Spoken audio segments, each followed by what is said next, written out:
What is going to be top of the agenda for these G7 defence ministers? Day one, how to keep Ukraine going, because it's been a bit of a shock, the bash to infrastructure, utilities, heat, light, water, from the appearance of these cheap but very effective Iranian drones on the battlefield. It really has had a big effect.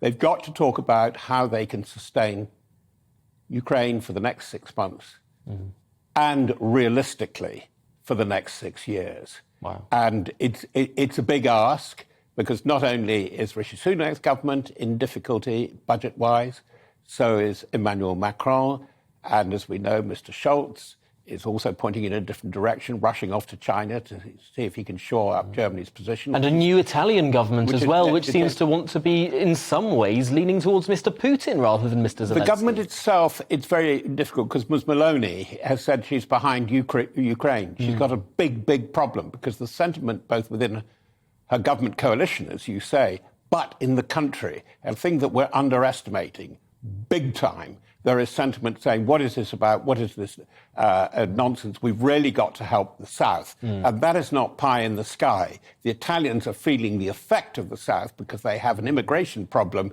which makes ours look very, very, well, really quite small by And then, of course, consideration. Looking at those other countries in the G7, Canada and America, they seem to be more on the sort of British side of this coalition, much more steadfast in their support of Ukraine. Yes, in one area, UK and America have taken the lead. And just be clear, America, in loans and grants and giving weapons, has given $66 billion.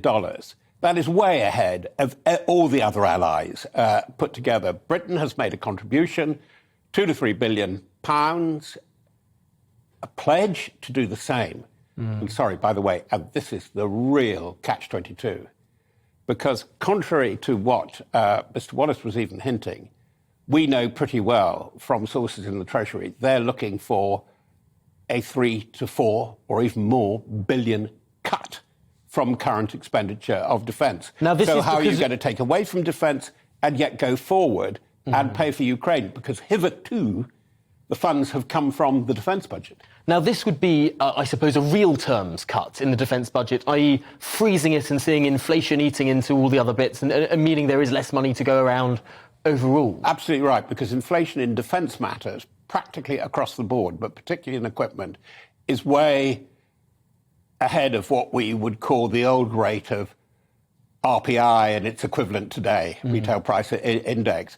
They're in a real muddle, and what Mr. Sunak, and it's completely alien to his nature as far as I can make out, has got staring him in the eyes is he needs a major defence review, a reform and a slimming and a trimming, and looking out to 5 years and 10 years, because the battlefield has so been changed in Ukraine, not least by what the Brits have been doing with the Americans in cyber and electronic warfare. It obviates a lot of the stuff we are spending billions on at the moment. So it's not so much that the massive aircraft carriers of old or the tanks or whatever, these perhaps matter as much in power projection, but less so on the battlefield. Tanks are quite important, but they're not important for what they used to be in mass. Equally, aircraft carriers are a diplomatic weapon. They cannot be used conceivably now in absolutely high-intensity, close quarters combat, e.g., couldn't go into the Black Sea for various diplomatic Well, an Iranian drone, I suppose, could take one of those out. Couldn't go into the Baltic. Exactly. Yeah. This is the thing that I find very surprising. We've known the effect of swarm drones, like bees, things almost that you could buy off the shelf from Apple or Asda, that they were using in Syria and Iraq at the end of IS.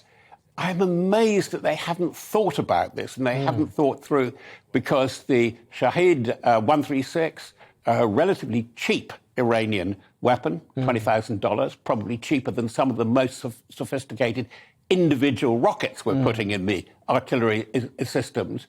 And they are being as effective as the V2 was on Britain at the very end of World War II. Really terrifying parallels there, down to the noises that the Ukrainians hear as these drones go overhead. It's like the doodle bug all over again, just finally in this conversation, because we do not have much time. But Should we be worried about this axis of Iran and Russia working together, teaming up? Is this something that the West is going to face more and more of? Well, day two of this thing, and it's the big one. It's the new militancy, the new siege aggressive approach of China.